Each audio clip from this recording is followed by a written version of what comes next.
Are you overwhelmed by the challenge of personalizing communication for thousands of students? That's where Element 451's AI assistants come in.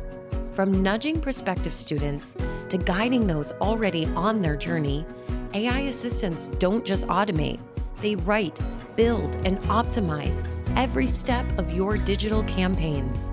Discover how at element451.com/AI team. Hit it! That's what I'm talking about. Wait! Okay, now, from the beginning. Hit it, boys. Welcome to the Future of Student Search, a special 5-part Pulse Check series brought to you by Enrollify and Carnegie. Hosted by Trent Gilbert, VP of Student Search at Carnegie, this series explores the evolution of student search, digging into demographic shifts, economic pressures, and the latest technology trends, and featuring industry practitioners who are successfully navigating these changes. Get ready for student search discussions ranging from the philosophic to the tactical. Trent and his guests will tackle talent and tech stack, full funnel strategies for connecting authentically, and leveraging AI for long-term success. Our goal is to help you better connect with students during their college search. Now, let's jump into today's episode.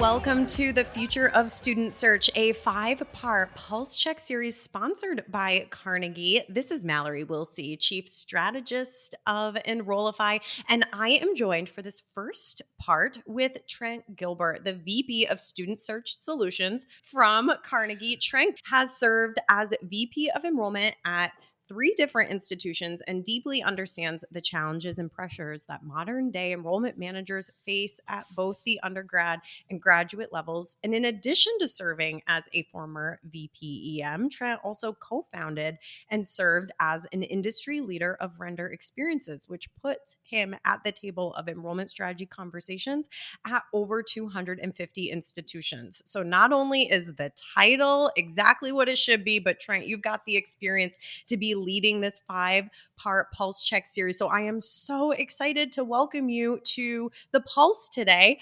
How's it going? It's good. Thanks for having me. I'm excited to chat with you today and get a chance to invite some of my friends along for the future episodes. Incredible. Yes. So, folks, listeners, I will be joining Trent on this very first episode, kind of interviewing him because clearly Trent is uniquely positioned to be offering this type of guidance to institutions across the United States. But Trent will be picking up the hosting baton and will be leading the following 4 episodes. So you can look forward to those dropping over the course of the next 4 Thursdays. But Trent, let's step back for a moment and take a look at the background of student search. Can you just give our listeners kind of, the journey of Sure. what student search has been in this industry? Yeah, I mean, I think that you have to always look back on where you've been in order to realize where you're going, right? And so at one point in time, a high school kid went to the school down the street or they went to the school their parents went to.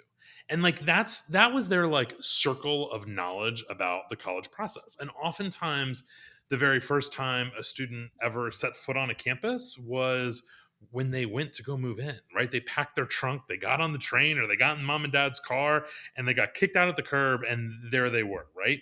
And then all of a sudden the world started to change and the world started to shift. And really that's where student search came into be is all of a sudden colleges realized that, hey, I can start marketing myself to these high school students.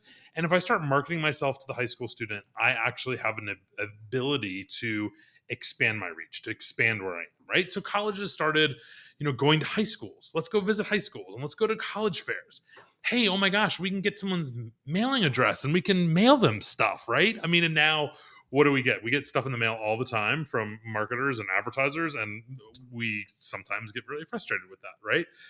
Early on, right, we started actually creating websites, and then eventually we kind of in this like I call it Search 1.0. College Board started actually selling email addresses, right? And they actually College Board didn't announce it. They let a vendor that sold a technology platform to email students They let them make that announcement. Hey, the SAT is now collecting people's names. That Right. sounds So like that's search something one. that would never happen today. Right. For Right. I the mean, that would record. definitely never happen in 2024 and beyond. Right. And then we kind of get into like, I call it like search 2.0. Right. This is where like, right, view books have like, colleges have been sending view books, and now all of a sudden like the internet has showed up in people's homes. Right. And I'll never forget. And then with the internet came digital advertising. I'll never forget being at the NACAC conference, and all of a sudden it was this like earth shattering moment where people were like, you can put ads going into someone's home before you hit a postcard at their house. And it is like earth shattering. I mean, I remember being in the hallway of that NACAC being like, this is so cutting edge.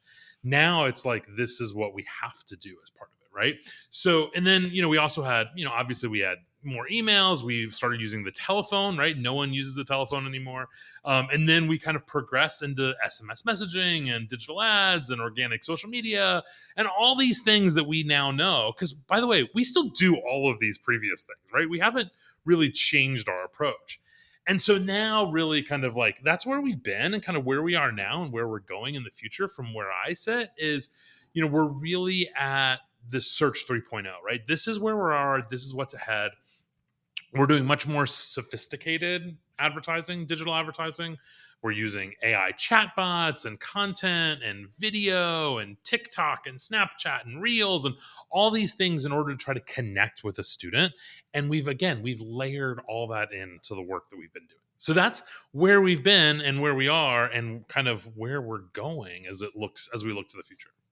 And I think we're going to focus a lot on where we're going, but Mm-hmm. that was such a great history, Trent. And, it did strike me, and you called this out, but it's like more and more and more and more. Like Seth and I, a few months ago, did an episode of, like doing more with less, because I think that's a challenge in our industry right now. Yeah. We just keep layering on all these things without necessarily taking anything out. So it just feels to me like I was getting a little overwhelmed listening to you, and that's just like one very small component of the entire recruitment process here. So in terms of search 1.0 and 2.0, I love the categories, so that's great.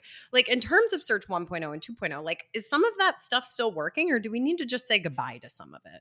It's the good old adage where 50% of marketing works and 50% of marketing doesn't work. And it's a matter of what is the 50% that's not working. And so I think that as we, as an industry, continue to track data and continue to make analysis, we can actually start making those decisions. But it takes a lot of gumption of an enrollment leader or of a marketing leader to say, we're going to stop doing that, because it's always that moment of like, we stop doing this and then what happens? And so I really think that what we have to be doing as we look to the future is it's about operating smarter. It's about how do we have more efficiencies. It's about understanding the changes that are happening in the market and how we're adapting our approaches with today's technology, today's world, today's capabilities in order to maybe do some of those things even better. Awesome. Well, let's dig into this search 3.0, right? What is ahead, and why do you think that it's necessary for the industry to start making the shift? Maybe not even today, like maybe 3 months ago. Right. 100%. Hey, have you ever seen the movie The Perfect Storm? I actually have not. I'm a Okay, TV so there's- person, Trent. I'm not a Okay, movie all right. person. Well, I mean, it's old. I'm also dating myself, right? But there's a movie with George Clooney, right? Maybe you've seen it, right? Called The Perfect Storm, and there's about this fishing boat that leaves from New England and it goes out to go fishing, and these three storm fronts collide in the middle of the Atlantic Ocean, and the ship is caught in the middle of it, right? And that's where we're at. I mean, we have three fronts that have been colliding for a while now, and higher ed enrollment and marketing is this little boat out there and trying to navigate the seas. Now, I don't want to blow the movie for you, but the ship sinks and everyone dies. Oh, But no. I know, right? But we need to create processes that allow that not to happen, right? And so really, I always like to think about like what's happening in the industry as really these three fronts, right? And so what are those three fronts that we're facing, right? The first one is this demographic front. right? And we've been talking about demographics for, I feel like, forever, right? 2025 and the demographic cliff is like here. Like it's 2024 now, almost 2025. Like we're here, we're at it. That cliff has already hit some areas of the world geographically, right? And so there's those geographic patterns of people moving, birth rates are down, right? So this first front is like there's just less students out there, right? Because we know that, and this demographic front that we're facing. And then this other front that we're facing is the economic changes that are happening in the world, right? And this is that moment where the middle class is shrinking. We've become, as consumers, we've become more cost conscious because of this, right? Loan is a 4-letter word, and the amount of debt in America has increased. I mean, collectively, we have over $1 trillion of credit card debt and $1.7 trillion of student loan debt, right? So there's these economic factors that we're facing, and everyone out there from a consumer perspective in everything we do, college included, is chasing a deal. And we make purchasing decisions, I believe, sometimes on the perception of a deal, right? And we do that as consumers. Okay, so front number one, the demographics. Front number two, these economic changes. And then front number three is I call it the consumer behavioral changes, right? And so what is changing in us as a consumer, right? Whether we like it or not, we've all gotten to the point of, personalization in every aspect of our lives. Thank you, Starbucks, right? I mean, like I have a drink that I like and the way I like it, and it is vastly different than the drink my wife likes and the drink she likes and the way she wants it. And that's okay, right? And that personalization, right? But as consumers, we expect this everywhere we go now. This personalization. I think we're experiencing kind of this consumer behavioral world is the rise of a stranger peer, as I like to call it, being an expert influencer, right? We'll take advice from someone that we've never met on the internet or someone we don't even know, more so than the person that is like identified as an expert or a leader in the field.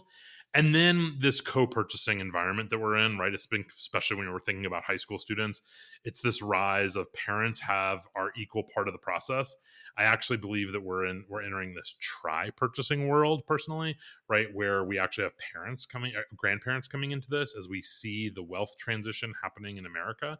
So anyway, so three fronts: demographic front, this economic front, the consumer behavior front, but many institutions are still doing things the way they've been doing it, right? Those previous levels. And so for us, it's about thinking about we've got to navigate, we've got to shift we've got to weather the storm that exists on these three fronts. Around the demographic changes, the average age of a college student is getting older and older, right? That's part of it too. Like more adults are going back to school. I haven't seen the latest stats around this, but stop outs are always like that number is always shockingly high. So there is a huge population of potential students out there who have some degree or some classes, but no degree.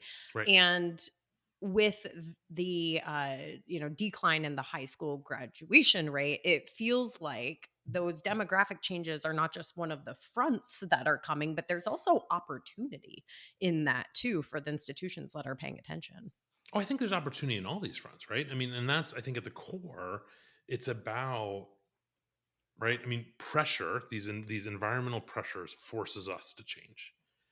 Pressure forces change in everything we do. And so we have to understand that this pressure, immense amount of pressure is on us as an industry, and we've got to make changes if we're going to survive. Otherwise, we will be, right? I mean, how many times this spring alone have you picked up the Chronicle, opened up your email and gotten the Chronicle, right? Of another college closing. Right. And it's because of how we're navigating these changes and this pressure in the environment. Hey, pressure makes diamonds. So It does. Let's have all these colleges and universities, right? We want to make diamonds here, not be stuck with coal. So let's dig into some of these consumer behavior changes, because we talk a lot about this on Enrollify too, right? The student expectations are changing, whether they're 20 years old or 70 years old. Like, I think you hit the nail on the head in terms of just the expectations in our daily lives around personalization. I would say, right, a lot of things in our life are very modular now, and we have the ability to, information comes to us. We don't necessarily need to go looking for it anymore. And yet, for some reason, colleges and universities continue to be very reactive when it comes to student communications, Right. especially in the recruitment process.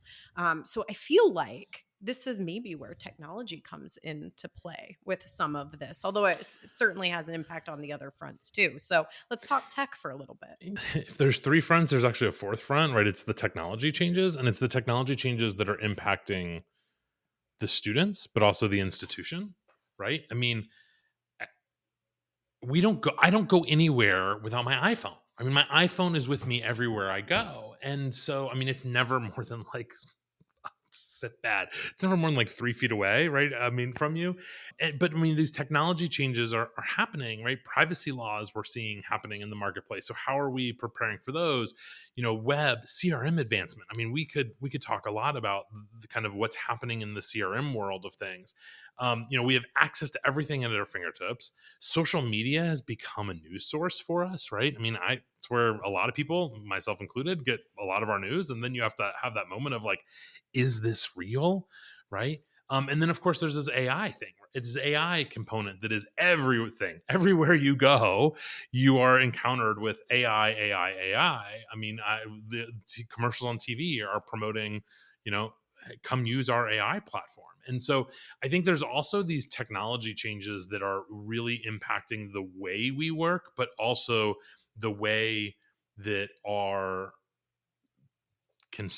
students are looking at us and learning about us and finding out about us. And I think we have to be prepared for that. Yeah, absolutely. I mean, AI, like if, I don't think anyone who listens to the pulse is sleeping under a rock here, but, that is definitely one of the most transformative technology changes in our lifetime. Certainly, I heard Jeff Salingo at the Engage Summit in his closing keynote, liken it to the rise of the internet in terms Mm. of the impact that it is going to have on every facet of our lives. And, he was like, we're like, oh, today in AI is like 1995 in the internet.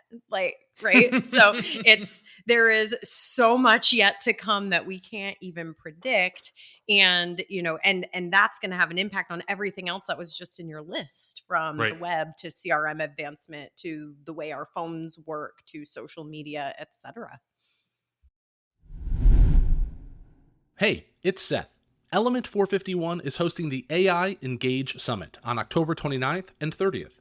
This free virtual event features many of your favorite Enrollify creators and will explore AI's impact on student engagement, enrollment marketing, and institutional success. Learn to tap into AI to automate personalized outreach, improve your emails, streamline content creation, and boost campaign performance. Plus, hear directly from current students on how AI is influencing their engagement and campus life. Don't miss my opening keynote, State of the State, a candid look at where we are and where we need to go. The AI Engage Summit is your guide to understanding and applying AI at your school. Registration is free. Visit element451.com to save your spot. Now, back to the show. Yeah, and I mean, I think when I think about, right, so when I think about AI, let's talk about AI and let's talk about student search for a second, right? So let's bring this back home, right? And let's talk about AI and student search. And like when I think about the future of student search, when I think about what can happen with student search, and I think about the impact of AI associated with that, right? I mean, there's really three things that kind of jump into my mind as it relates to AI and changing student search. So the first is kind of enabling rapid and custom communications, right? I mean, you think about AI, and it really is going to give us the ability to be in an instant and very quickly apply, this is what we know about someone. We can apply liquid markup, we can apply whatever the technology platform that we have, capabilities in order to customize a message that is going to resonate with a student on that basis. I think on some levels, we think a lot about segmentation, but I think we can actually get to the point of like segments of one. I mean, imagine that, right? Imagine if all of a sudden, instead of communicating out in, we're communicating it to an individual, right? And so right now, I think there's also this moment right now, we can't do this because we're limited by the ability to synthesize the data, to take action. AI can do this in mass and relatively quickly, right? So like that's the first thing about like AI and student search. I think the next thing about AI is really it's about harnessing the analytics and the power associated with AI, right? I think AI is going to give us the ability to do rapid data assessment. We're going to be able to look at data and make actionable things very quickly, right? I mean, I think the best enrollment officers today, right, the best enrollment officers that I know that I've experienced are those that they're driven people and they can look at data, analyze it, take action on that data, and then drive results, right? I mean, that's at the core. And so I think when you add on a layer of AI, imagine now for a second that every vice president for enrollment has an entire team of analysts sitting at their fingertips at any given moment, and what can be, right? Defining strategies is going to become so much easier because you're going to be able to quickly synthesize the data, make analysis.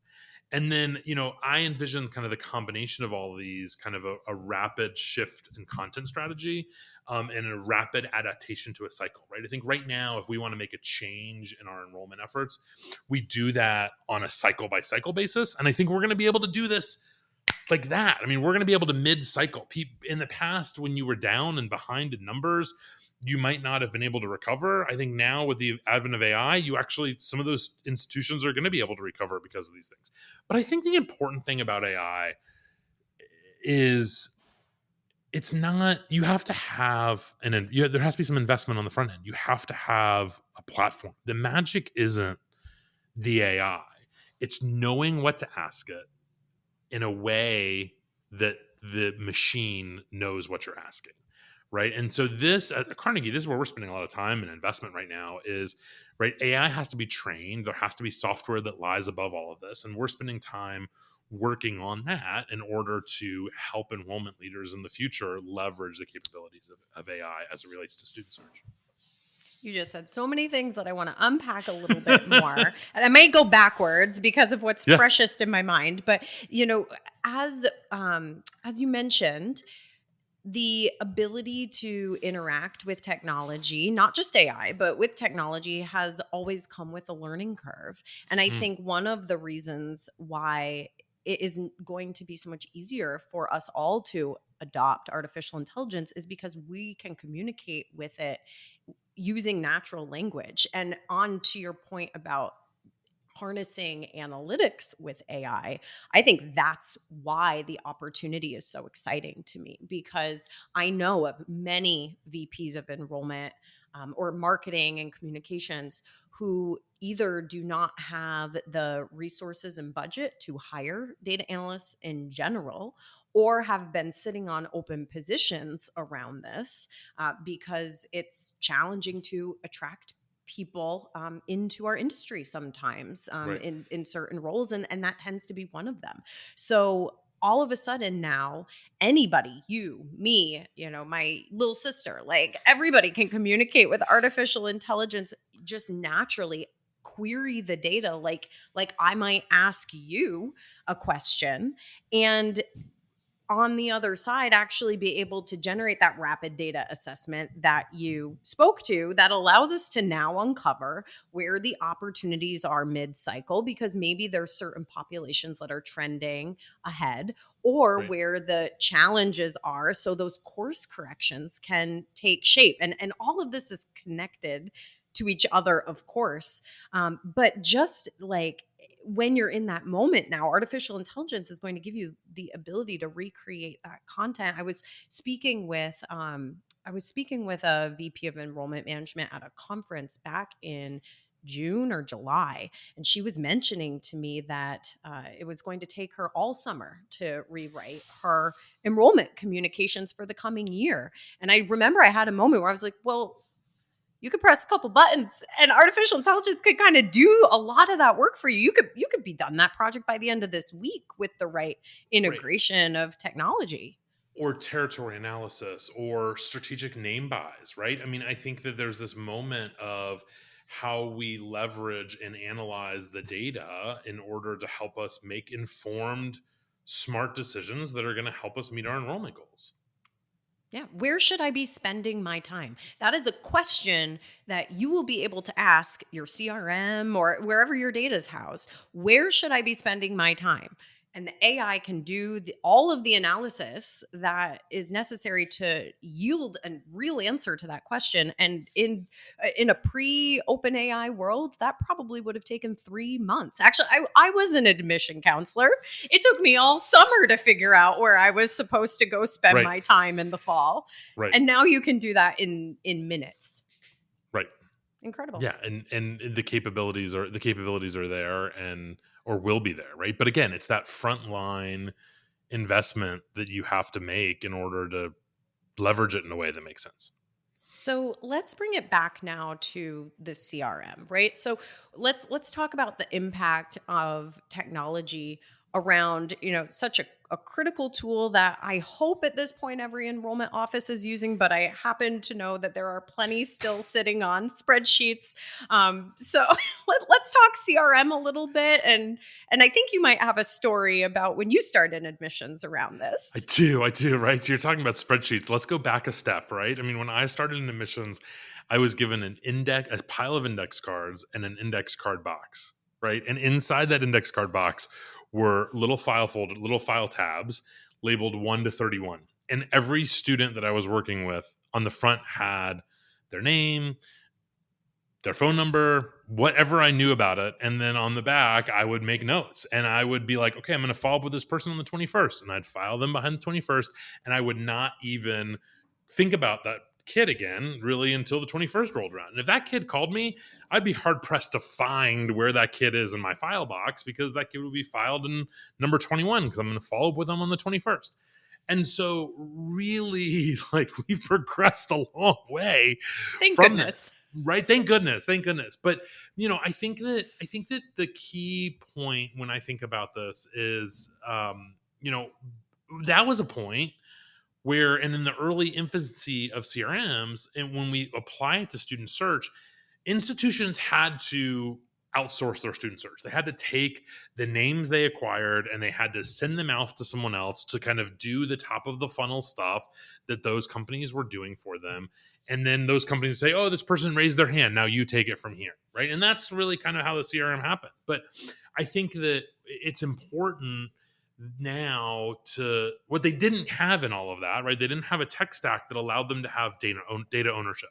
It didn't allow them to have data transparency. It didn't allow them to have year over year reporting or in-flight optimization, right? And so I think there's this moment of if you are thinking about student search today, you can do it in your CRM, right? Whatever the CRM that happens to be, you can do it in your CRM. And we go in and build campaigns in client CRMs all the time. And that's what we base it on because we believe in this area of data ownership. You have to be able to slice and dice data for year over year reporting.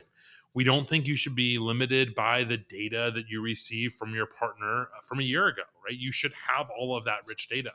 You should also have this data transparency, right? You're going to want to see the data for in-flight optimization, but also kind of what information business intelligence wise you can garner from that information, right? What sort of, hey, I know this is how this kid interacted at the early stage. Maybe they're going to do that at a yield stage or at an anti-melt stage or at an app completion stage, right? And so really there's this moment, but I think that, there's still some people that are like, hold on, Trent, I don't want that in my system. I don't want all of that data living in my system. And so, for whatever reason, we're running search campaigns for various of our clients on a parallel system. But really what we want to make sure that clients get and that people get when they're doing this is it's about kind of that process to make sure you maintain data ownership and transparency in the year over year reporting. It's an important question to ask as you're thinking about your search campaign is how are we going to have these components? All right, Trent. So we've covered the CRM, we've covered AI, we've covered data.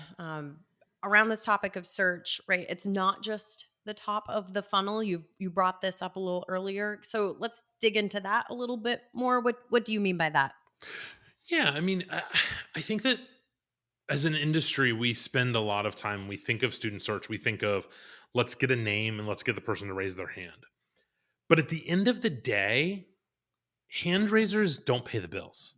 At the end of the day, we have to ultimately, our goal as an enrollment manager is about enrolling students, is about the revenue associated with those students. And at the end, it's about graduating those students, right? I mean, so we want to enroll, retain, and graduate those students. And so, right, we have to remember that most schools admit more students than they deny.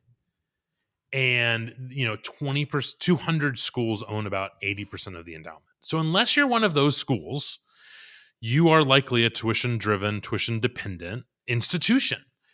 But why do we still think about kind of student search as just converting leads? What happens if you don't think about just the top of funnel conversion? What if you think about the revenue associated with a student as they enroll, right? And this, I may get hate mail for this one, right? But it's about bringing them all the way through the process. And so if we can identify and cultivate along the student's journey those moments where we can communicate to them, and we think about student search as really the student's journey of enrolling in our institution.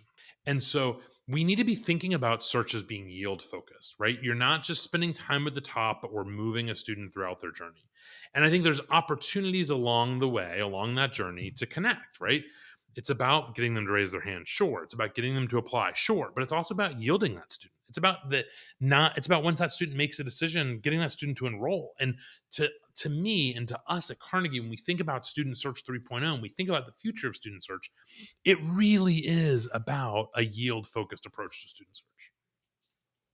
We do not have the luxury in this industry to not think about that anymore. You mentioned it a little while ago. We have institutions that are closing their doors at a faster and faster rate. And I think you're spot on. Search 3.0 has to maybe not just even be about yield or enrollment, but actually about completion.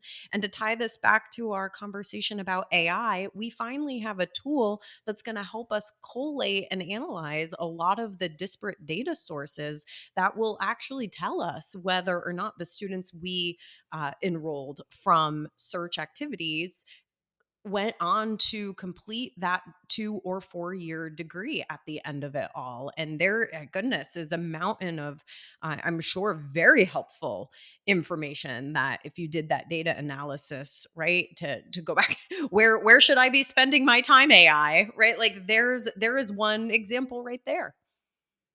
Again, it's about that moment of the student's journey, right? And I mean, I think about, so much oftentimes when people say student search, they are just thinking about the top. But really, I want us to be thinking about the journey the student takes, right? We don't have the luxury of a student entering at the top of a funnel and linearly going through the process, right? I mean, they're coming into us through a variety of ports of entry, and they're coming to us into this ecosystem that exists on all of our campus. And we have to have agile search campaigns that meet a student where they're at, that communicate with the student, that communicate that value, right? Go back up to the kind of that pressure that we're facing as an industry, right? How are we personalizing our communication? How are we talking about the value and the ROI component associated with it, right? How are we actually being smart about the limited resources that we have? And so it's really kind of all ties together. And, I often get to this point of like, people sometimes think this is weird, but like I actually think financial aid optimization and financial aid leveraging is part of student search. According to the research that Carnegie did that's getting ready to come out, graduating seniors in this past year, we know that 80% of those students said that financial aid and scholarships were either critical or highly important when thinking about a college. Okay. So if we're thinking about yield focus and 80% of our population tells us that cost is a factor associated with that, why aren't we thinking about student financial aid and how we're optimizing the resources that we have as a key yield driver? We have to be thinking about a unified strategy from recruitment all the way to enrollment, and financial aid optimization and leveraging is part of that. Right? I mean, we can enroll students, right? I mean, I have interacted with, and I'm sure you have too, come across, oh my gosh, I made my enrollment goal, but I fell $2.5 million short of revenue. So you didn't make your enrollment goal. right? I mean, you can yield whatever you want out of that, but if you don't have that revenue piece associated with it, that's going to cause problems institutionally. It's going to cause budget problems. Again, we're reading in Inside Higher Ed, we're reading in the Chronicle, we're reading in Higher Ed Dive over and over and over again of institutions. They're not talking about enrollment shortfalls. They're talking about budget shortfalls because that's ultimately where the impact happens. So if we think about financial aid as part of that search strategy, as part of yield-focused search, that's the future of student search. Bam. So let's put this all in the context for listeners as we're wrapping this one up. If you had 3 things that someone who is listening to this episode should be asking themselves about their student search to ensure that it is impactful, what are those 3 things? Number 1, do you have complete data ownership and transparency? And how are you using that data in your student search? How are you being more effective in name buys? How are you realizing that you have all of this at your fingertips?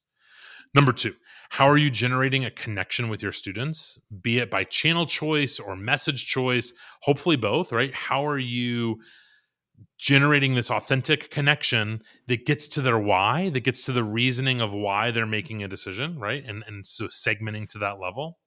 And then number 3, how could you improve your student search today if you think about your student search if you think about yield as a component of your student search through student recruitment, right? So if you think about yield, how could you improve your student search today? Those are the 3 things that I think we should be asking ourselves as enrollment leaders and as marketing leaders as it relates to student search today and into the future. And so something tells me, Trent, that the next 4 episodes in this series are going to indeed help our listeners as they are asking those exact questions. So, folks, look forward to the next 4 Thursdays because Trent is going to be joined by industry practitioners who are creating and implementing the right strategies to connect with students during their student journey, who are implementing this Student Search 3.0, as you have been hearing us talk about all episode. Trent, any teasers or spoilers for the next couple weeks? We're going to be hearing from these folks about their experiences and navigating the changing market conditions, the successes and the things they haven't succeeded at, because not everyone can be successful 100% of the time. We're going to dive into some strategies and tactics in order to combat fewer names being available. We're going to talk about how they're authentically connecting their brand, their institutional brand, to their segment search campaigns. And we're going to be getting their perspective on the future of student search, about creating demand, the role of AI and resources, and kind of the strategies that they're thinking about as it relates to long-term success. So I'm really excited. I appreciate the opportunity to get a chance to kind of talk about student search for the next 4 weeks. I am particularly interested in hearing about some of those failures. If I'm being perfectly honest, we never talk about them as much as I think we should. And there is so much more that we can often learn about from the things that haven't worked than necessarily just the things that have. So I'm going to be listening for that, Trent. But let's, hey, I am officially passing this baton over to you. Trent is going to pick this up as our host for the next 4 weeks. And listeners, I know that you're really going to enjoy this series. Trent, any parting thoughts before we wrap this one up? Let's focus on yield, and thanks for the opportunity, Mallory. I really appreciate it. It's been fun talking with you. Incredible. All right. Until next time, friends. See you soon.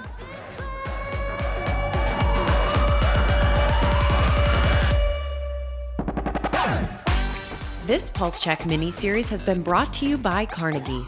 Carnegie is the human connection company.